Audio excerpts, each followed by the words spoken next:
Welcome and good morning.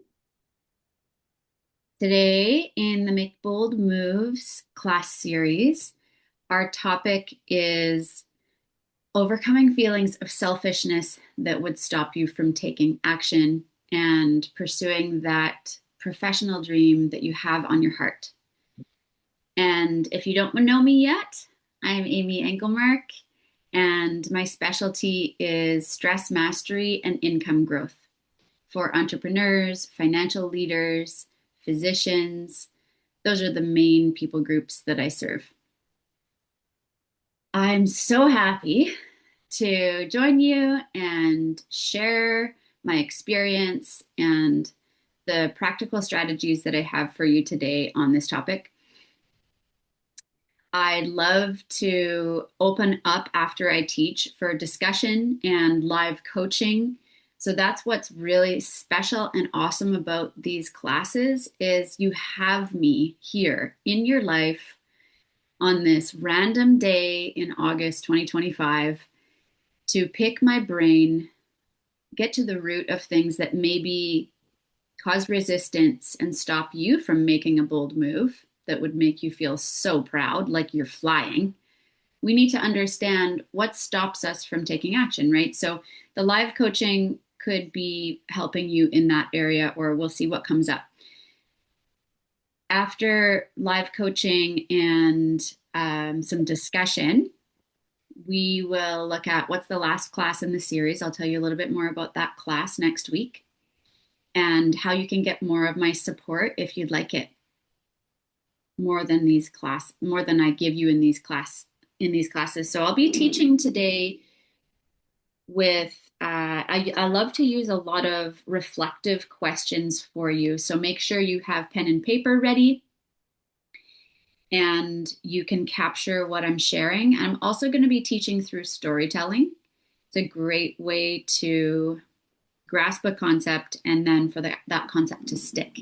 And so is your interaction. So I'm going to encourage you to be open and share maybe a little bit more than you might want to. Just interact with the group because that will help the teaching points stick and it'll help you get the most value out of this time. So thanks for joining me today. When you think about that nudge that you are pursuing right now, that idea for professional growth that leads to profit, leads to peace of mind, sometimes we can start feeling like, well, this idea sounds so good. Isn't it all just about me? Isn't it selfish of me to want more when I already have it so good? Isn't it bad somehow to pursue an idea that brings me joy? Maybe that would add adventure to your life or add more income than you currently have, or more of something that feels kind of extravagant. So, what I'd like you to do is, if you can, put in the chat. So, I'll let you have time for this. Put in the chat what you're thinking you want more of. So, you've been nudged in a certain direction. Maybe you keep having that voice saying, this is what I want more of. This is the lifestyle that I want to enhance. Maybe you want more of something so that you can spend more time with your family or so that you can have more financial security. What is it that you want more of? And if you can put that in the chat, that would be really helpful. It gives me information about the book that I'm writing as well. And when you think of what you want more of, tell me, is the feeling of selfishness something that you can relate to? I'm going to tell you some stories of when I wanted more and what almost didn't happen because I felt like that was just too good for me to allow myself to have, and how I overcame those feelings. So I'll start with a couple years ago. I was recommended to speak for the Yukon government for one of their departments, the Department of Environment. And I was speaking for their team, and I felt so honored to be able to have the opportunity. And I felt like it was such a privilege to be able to share my wisdom, share my experience, and help the team with stress management so that they could be proactive and avoid burnout. And at the same time, I was disappointed, even though I'd been paid very well and it was an incredible opportunity. My heart wanted more. So, this is what it wanted more of. It wanted more in the sense that I wasn't given the opportunity to speak in person. And I love giving workshops and keynotes in person with an audience. So my heart was like, oh, that was an incredible experience, but it wasn't exactly what I wanted. I wanted to go to the Yukon in person, be with those government leaders, and be able to like shake a hand or give a hug, you know, see them face to face. And part of me was saying to myself, Amy, that was an incredible opportunity you just got. You should be thankful. The other part of my heart was like, I still want it. But it felt selfish and it felt like too much, like my desire was too big. Like I should squish it down into a box and contain the desire. Ever felt like that? I should make the desire smaller so that it's acceptable. You know, we should be acceptable or make our desires acceptable. So the desire wouldn't go away. And you've probably noticed for yourself some sort of desire that's not going away. So I reached out to a friend there, and a past client and friend, and said, I really want to come up there and I want to speak for the leaders, possibly government leaders and business owners in person. So I'm thinking of putting on my own workshop, which I actually hate doing. I don't like organizing it all, you know? And so I started entertaining the thought, even though it felt selfish. I started putting more energy into it. So this is your first step. Instead of ignoring the desire, ask yourself, how could I give it a little bit of my energy? And that allows your nervous system to relax and embrace the idea, even just a little bit, instead of being rigid, hard, and resisting what could be that feels good. And this is really important in my training with clients. When we get in touch with how it feels to allow ourselves to move forward and make progress versus how it feels in our body, in our emotional state, to resist something. It feels cold. It actually increases tension and tight, sore muscles in the body versus allowing. So I one day was about to purchase my plane ticket, purchase the rental, like put the money down for a car rental. And I thought, what am I doing? All of this so that I can enjoy myself and say yes to this dream in my heart. It feels so frivolous, frivolous and selfish and just too much, too good, just for me. It felt like, oh, Amy, you're spending money on something and there's no guarantee of success. So that might be something that you're feeling too. It feels like it's too good to be true or too me focused. And plus, I need a guarantee that it's going to be successful before I say yes. So I was sitting down by the ocean at my home thinking these thoughts. And I was really struck by this reality that I had a choice in that moment. I was going to believe that this trip was all about me, or that possibly the desires in my heart were meant for a bigger purpose. They were meant to serve other people. So I'm hoping you can agree or even just entertain the thought that we were um, divinely destined to help others with our gifts. And isn't it okay that we enjoy that process in the unique way that we were divinely destined to use our gifts to help others? It might just be enjoyable for us. And is that okay with you to enjoy the way that you were meant to share your gifts and to share your skills and strengths to help other people?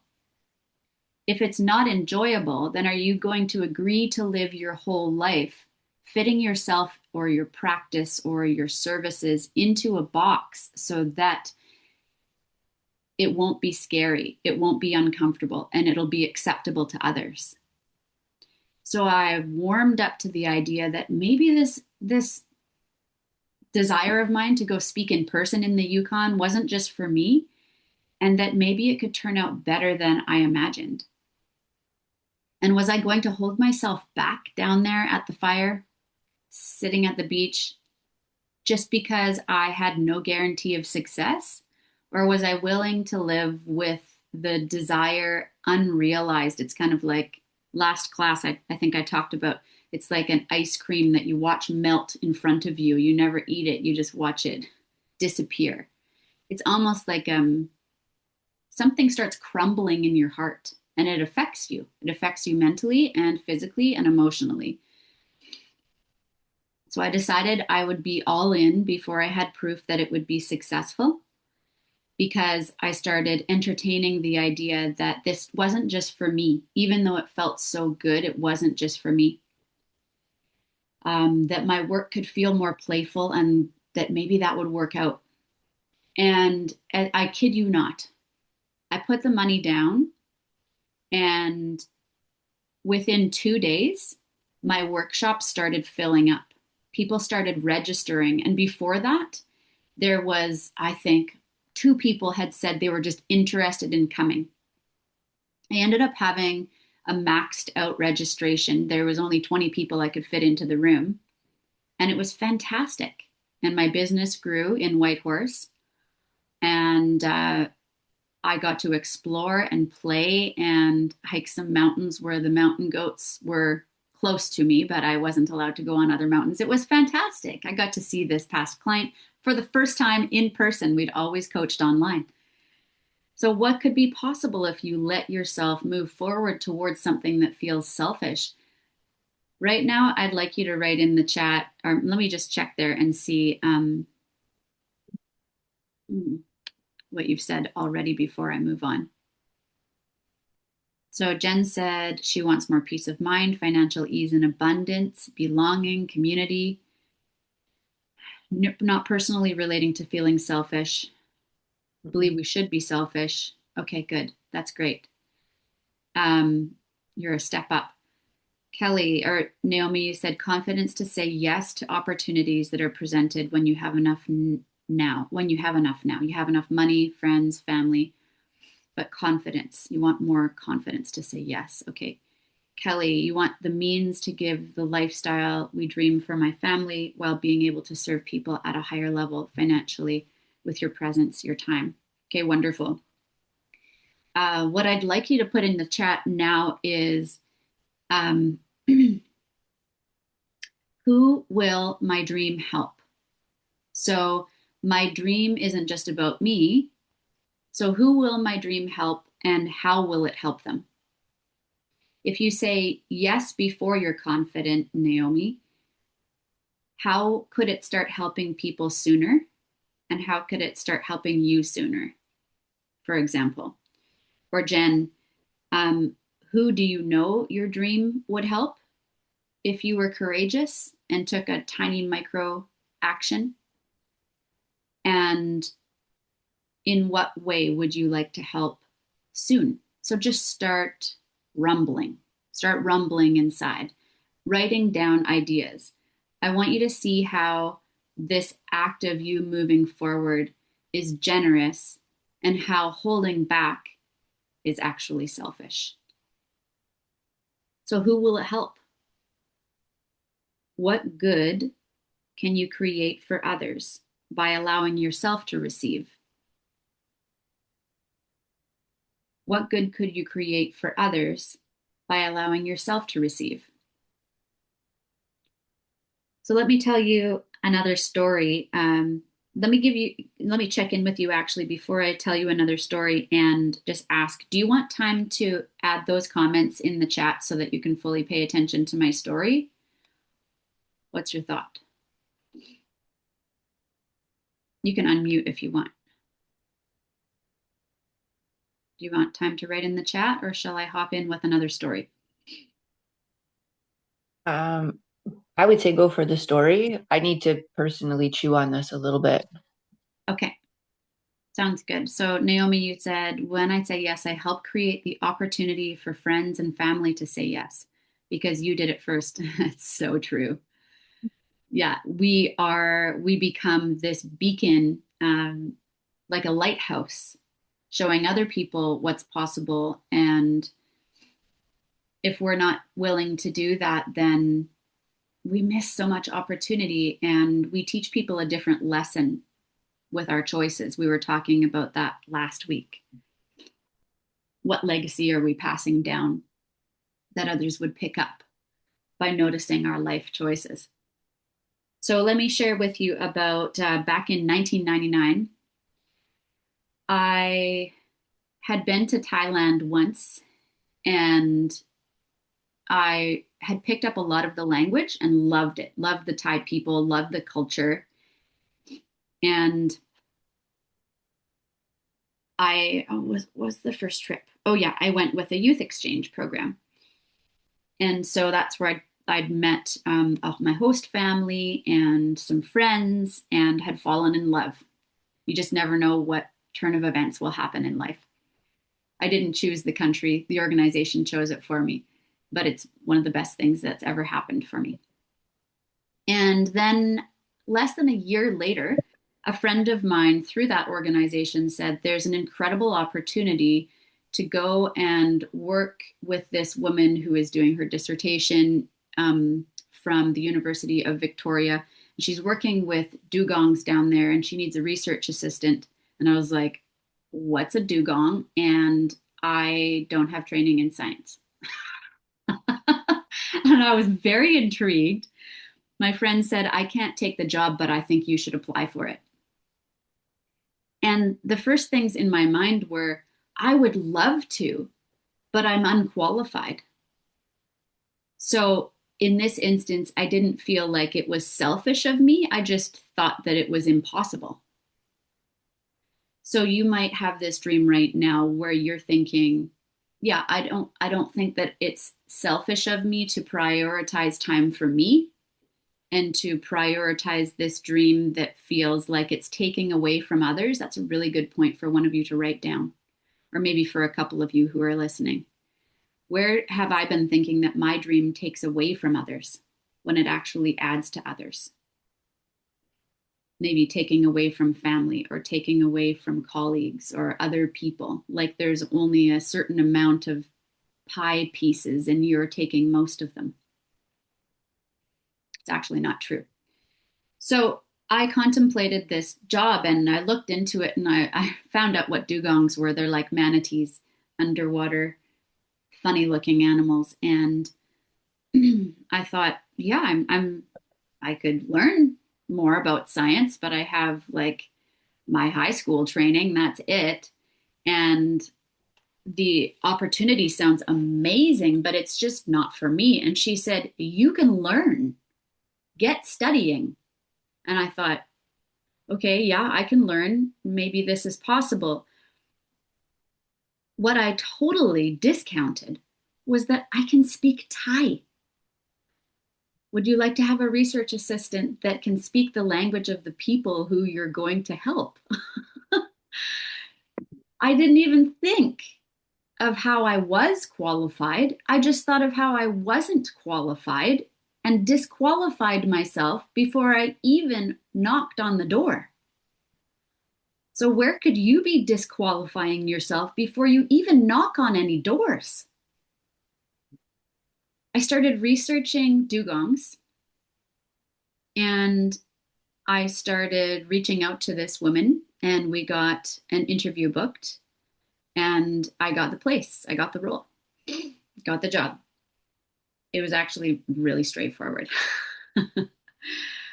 I was very excited and it transformed my life. I flew in microlights above gorgeous, pristine, like light blue ocean, counting sea turtles and dugongs and dolphins, and learning the Thai language more, attending like higher level official meetings where I was supposed to have, where it was my role to interpret as best as possible what they were speaking. And so, there's a good lesson here. You don't have to know, you don't have to do it perfect. You just have to step through the door, and then the learning really begins. And that's what I did. My language skills dramatically improved over those 3 months. I was paid to do something that brought me great joy. And even now, I'm just planning a trip to go back and expand business further into Thailand. So, where are you discounting yourself? Where are you disqualifying yourself? Where are you shutting the door before you've ever even knocked on it, and just like give it a tiny push? Maybe it'll open for you. Maybe it'll be easier than you think. Keep giving it a tiny push. Knock on a new door. I felt like it was too good and that I wasn't the right person, but I was the perfect person for that season and that role. So you could ask yourself, where am I actually the perfect person for this? How am I qualified? Instead of, why am I not the right person? Why can't I do this? So often we talk ourselves out of the dream, you guys, when you need to talk yourself into the dream. Excuses are a great way of talking yourself out of the dream. Talking yourself into the dream looks like, am I willing to settle for this income, this lifestyle, this level of happiness? Or am I wanting to fight for more, wanting to take a stand for more? Sometimes it's not fighting or taking a stand for more, it's allowing yourself to even have more, which means, yes, we need to do the work, but it doesn't need to feel heavy. And it's okay for you to make income in a way that brings you joy. And there's a way to create the structure and the strategy to be able to create that, to be able to live that. We need to be involved in that process, but it doesn't need to be heavy and arduous. There's a way for us to honor our values at the same time that we make money that brings us joy. So I want to leave you with this, that we are destined to help others with our gifts, and it's okay for us to experience joy in the process. It's okay for us to have an abundance of good things while we help others as a reward for our giving and for our helping. There's one more story I want to leave you with, and that's when I started my business. And it'll give you a good example of what I was no longer willing to settle for. So we had young kids at the time. They were like 1 and 3. And I knew that I wanted to be a mom, but I also knew that I wanted to work outside the home. And I knew that I wanted financial abundance for them. And I didn't know how to grow income from the skills and the strengths that I had. I was drawn towards being an entrepreneur, a business owner. I loved the idea that the sky was the limit with my income. I could control my time freedom and my work hours. I could work from anywhere in the world if I wanted to. That was always a dream. I could have time for things like writing books, which I've done, and for people who might never work with me. So I knew that these were my dreams. And I started investigating what it would look like to start my business. I started talking with other leaders in the field that I was considering by starting my coaching practice, and speaking and all these different revenue streams I thought that I could start bringing money through. And I realized that at that time I was looking at my husband as like, well, he's my backup plan. If this doesn't work, then I can just fall back on his income, which, if I was honest with myself, wasn't enough for us. Well, it was enough, but it wasn't an abundance. And that's what I wanted for our family, so that we could pick and choose when we worked, and it was okay when we didn't. There would be no financial stress. So that meant that I was never fully in for the commitment. I always had a reason for me to have one leg out and one leg in, or one foot in, one foot out, because he was my knight in shining armor. He could come in and support me, and I didn't have to fully commit, didn't have to really give it my all.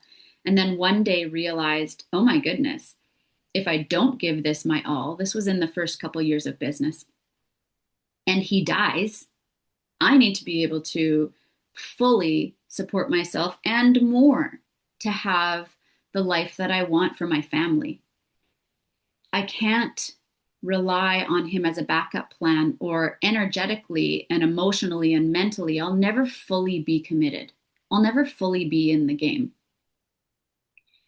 And when I had that realization, that's when I put both feet in and I started investing in myself. So it was the first time that I hired a coach, which was totally freaky for me. It was the first time I treated my dreams as important and worthy of energy, time, and money. And I've learned since that it's the best thing we can invest in is ourselves. And that was the year that I tripled my income. And man, did I ever need to triple my income at that time. So it was confirmation that when I get help, I can speed up progress instead of trying to figure out everything on my own. But it felt like a really scary leap. It felt at first like it was money focused, but really our money just points at our desire for more money isn't ever the ultimate goal. It's the desire for what money will create for us. And so money represented presence with my family, connection. It represented location freedom, meaning I could have more adventures. It represented more peace of mind. And I needed to learn how to first come from a state, a mental and emotional state of like an identity that I'm already abundant, secure in that belief about myself, in order for me to not be running towards money from a place of lack or neediness or fear. That's for a totally other class, a different class, but important point. Let me end this story with this point. I'm now at a place where I've created a lot of profit, very successful business. I've written 2 books that have helped lots and lots of people in audiences that I've given keynotes for. And it's been created with strategy and support, but also with mindset shifts. These have been some of my, and still are some of my most important principles in creating progress, is mindset shifts. And I needed to be okay prioritizing myself when it meant other people, when it felt like maybe other people were going to be negatively impacted by my choice to prioritize myself. It's almost always the opposite. Other people are blessed when you prioritize yourself. So we can have cultural and family conditioning passed down to us that makes that perspective hard to break. That when I prioritize myself, others will miss out, but the opposite is true. Others will be blessed. And often others will be blessed financially or be given the freedoms that those finances provide when you prioritize yourself. And there's always a way to honor your values when you prioritize yourself in business, in your professional life, in your career. So I'm going to open it up for live coaching and discussion now. Let's see our time. Yeah. We have time for a laser coaching session if you like. And this is all focused on one big challenge that you have and solution that you desire. Or we can focus on creating something that would be a real breakthrough for you and give you the first action step to take. So that's really broad. And know that if you take up space and you want to have this coaching session with me, it's about 10 or 15 minutes we'll use, and we'll still have time for discussion at the end and insights. When you take up this space, I want everyone else to listen in to our coaching session and ask yourself, how can I take what I'm hearing and apply it to my situation? Even if it's very different, there is always going to be insights that you can take from listening to someone else being coached. Anyone want that coaching time? I'd love it. Okay, great. Great. Okay, so how can I help? What's the big thing you want to create or the challenge? I'd kind of like to maybe begin with a caveat because my whole world is taken apart. Like, you know, a little bit about my background. And my hesitation is that maybe it's too much to ask for in this moment. I've started a new business. I still have my practice. I don't live in my home. I don't know if I'm going to move back to my home. I work out of my home. There's a lot of uncertainty. And for me, it's more, I'm trying to figure out what direction actually is. So I want to say that as much as I really want this and could use this, I don't know if it's too much right now and might be taking away from someone that is very, very clear on what they want to ask you. Okay, so let's get clear on, let's see if there is clarity on what you want to ask me and what you want help with.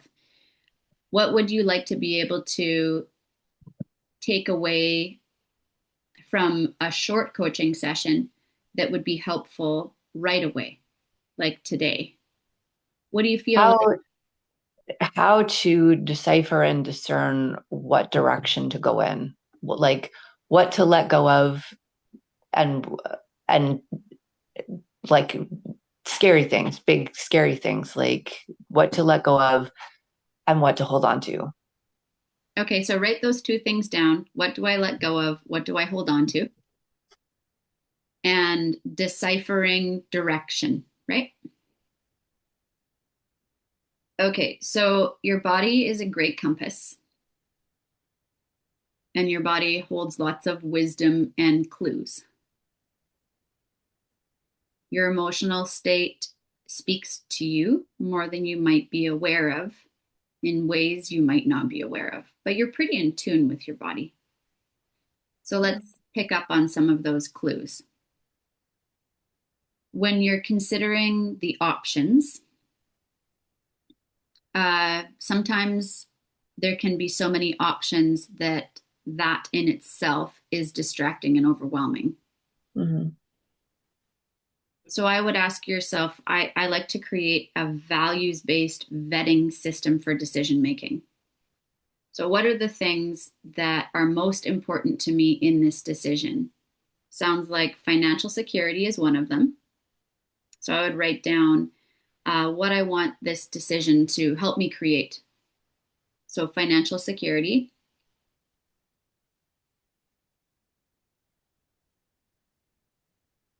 And this reveals your values. What are the other things you want the decision to lead to? Domestic security.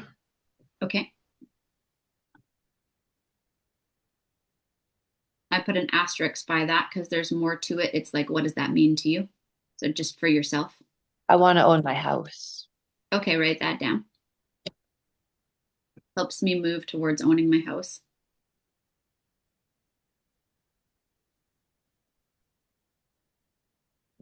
Purpose, community,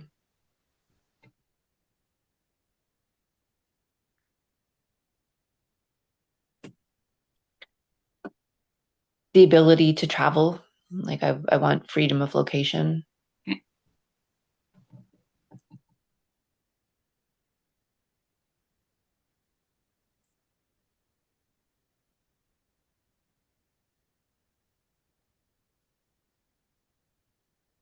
This might seem silly, but it's such a cornerstone to who I am.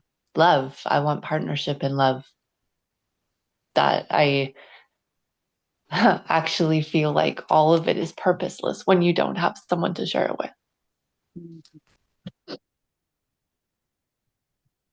And what I'm noticing is how foolish I feel for needing that and not being able to just be strong and independent and do all of this on my own. I've been trying to do that my whole life and it's not fulfilling and it hasn't worked. Oh, wow. Mm. Yeah, something's Write that down, Jen. what? Um, I thought I needed to be strong and independent, but it hasn't worked, and it's not ringing true for you. And it isn't sustainable for one, and it keeps you from what you want. Like you want to be able to relax, and you want to receive love, and you want to progress. Unhealthy self-reliance and independence, it is truly there's some independence we need to take responsibility for our lives, but we don't create in silos. Everything is created in relationship of some sort. So yeah, sucking it up, trying to do it on your own, it just isn't sustainable and isn't manageable, and is it can lead to dis-ease in areas of different areas of life. Mhm. So you said financial security, own your own home, purpose, community, and love. And the ability to travel, like And freedom of ability to travel. location. Okay. Yeah. So I would get more clear on what does financial security look like? What is my first stepping stone? And I would put down a number, like a stepping stone, like this is my ideal, but this is my first stepping stone. It's like incremental manifestation of my desires. This is the first goal I have, if you want to use a different word instead of manifestation. um, it would be phases of financial security, phases of financial growth. So I'd write down a number for yourself, and maybe that's like, this is what this would feel better than what I have right now on a monthly basis, let's say. Just write down Okay. the first Okay. number that comes to mind.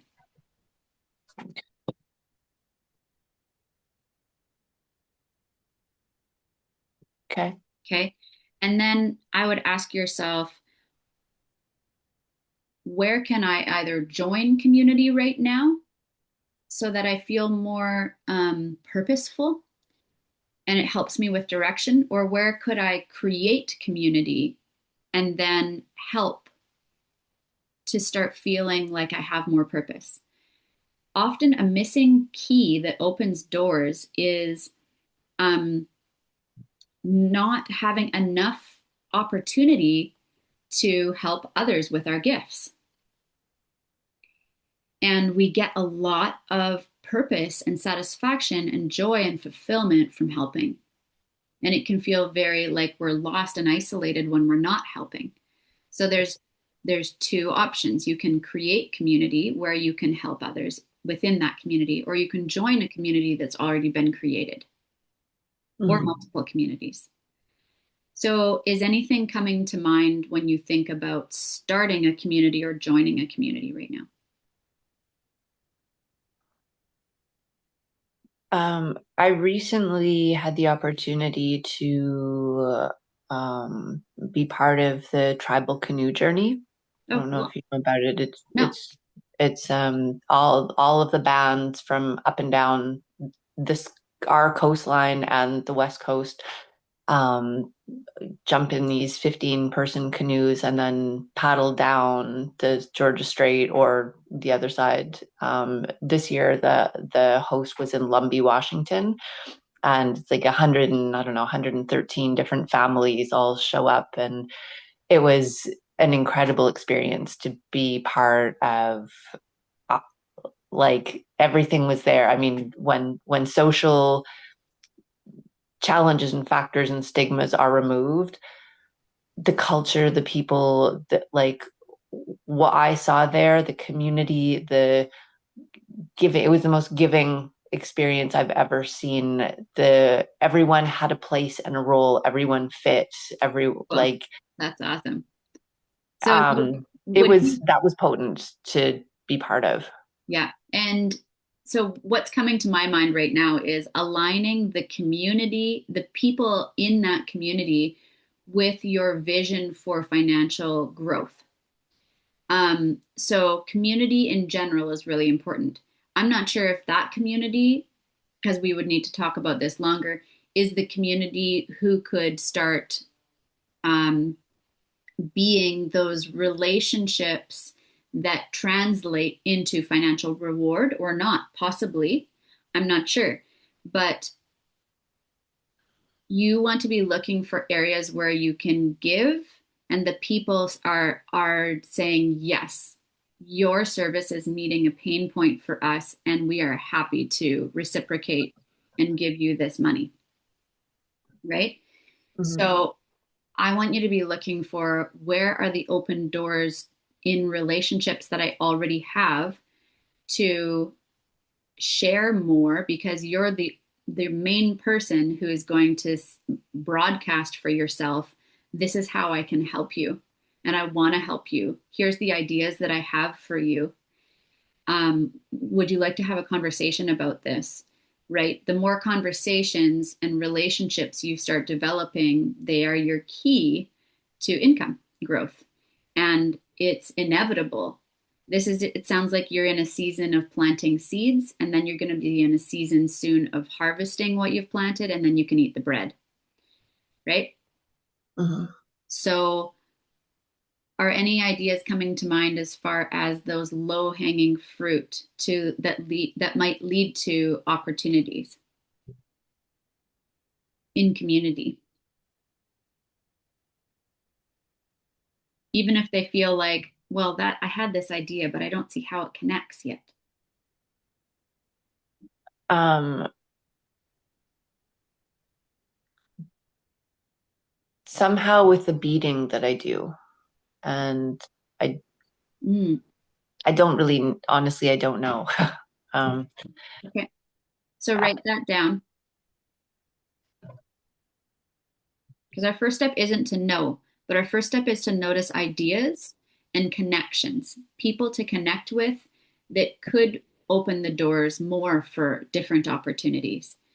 And you and I can talk more about this, Jen, on another call if you want. I would start there with these are income producing opportunities.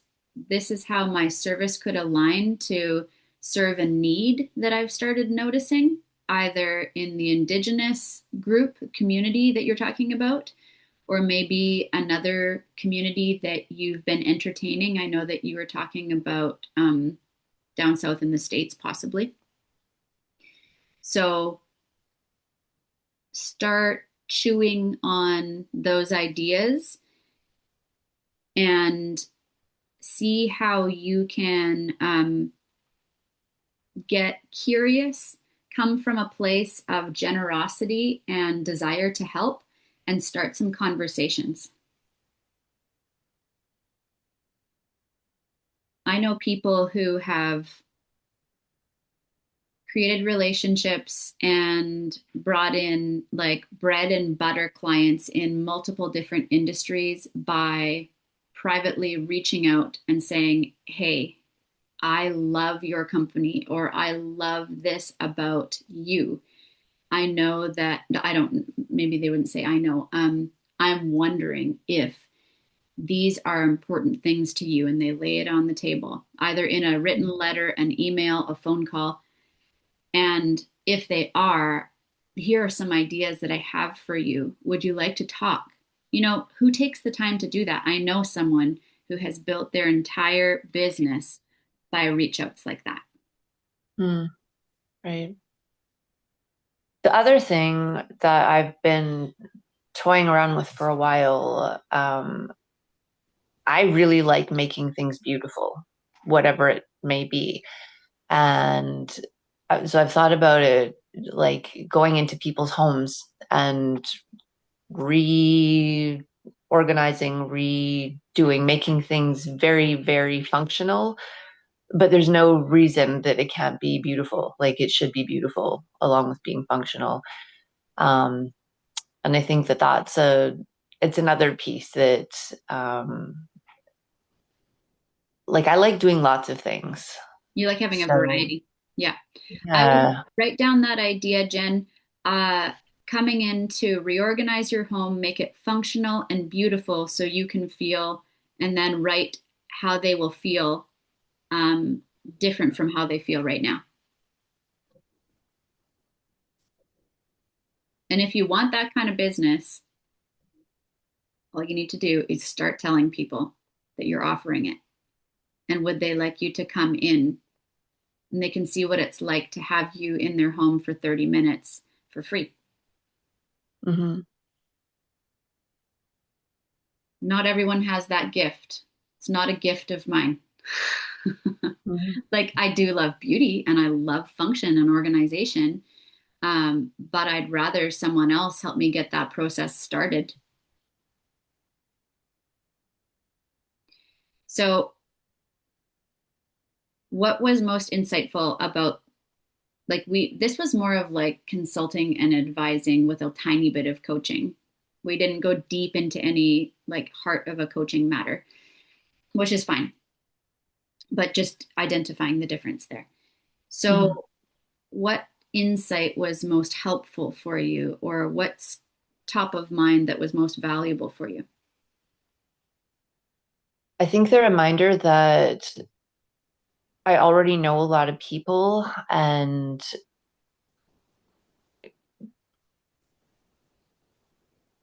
planting the seed or asking the question to the right people that can help open doors is the place to go because I just feel like I'm a bit of a bee in a window right now where I'm like, I don't know. Like I see the things, I see the flowers, I don't know how to get there. Yeah, And and this is breaking the old mold that you have to do it yourself.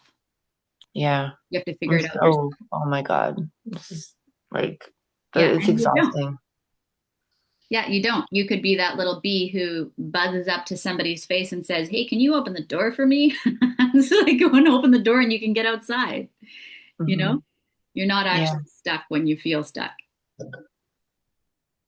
Okay. yeah, Thank you so much for engaging and sharing with us and sharing from your heart and jumping in. thanks. Thank you. All right. Did any ideas land for either of you, Naomi or Kelly, when I was coaching Jennifer? Or any insights stick out to you? You're doing talking to people you know. Because you never know who knows someone who could help. Yeah, having more conversations. Mhm. So what's one thing that you're all taking away? What was most valuable and how do you feel after the call?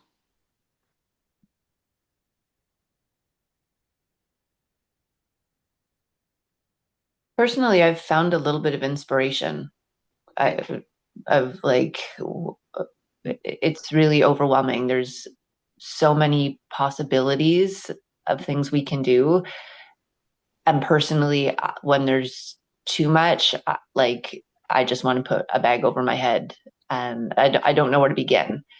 Yeah, So, yeah, so it's a beginning point yeah, that I think was most helpful. that's awesome. I'm so happy. My takeaway was from your conversation with Jennifer, walking her through